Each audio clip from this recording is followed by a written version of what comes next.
Hartzler. Thank you, Mr. Chairman. There's no greater priority of Congress than to provide for the common defense, and this budget does that. Our first job is to provide for our safety of our citizens from threats home and abroad. And while defending the terrorists who attacked this country on September 11th, or deterring the proliferation of weapons of mass destruction, or battling insurgents who would harbor terrorists that threaten our lives, the men and women of the United States military have performed superbly. This budget provides the best equipment, the best training, and the best compensation for their continued success. This budget does provide $560 billion in funding, and over the next decade, this budget provides over $6 trillion to fund our national defense.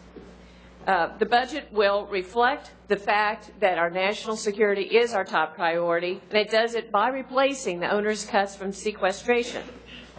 And it's so important that we do prioritize our national defense. Chairman of the Joint Chiefs of Staff, Martin Dempsey, also said that our current security challenges are more formidable and complex than those we faced in downturns following wars in Korea, Vietnam, and the Cold War.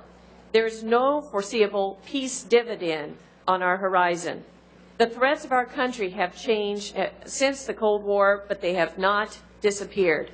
So to build and sustain a force capable of meeting the challenges we face, we must stop making arbitrary cuts to our national defense.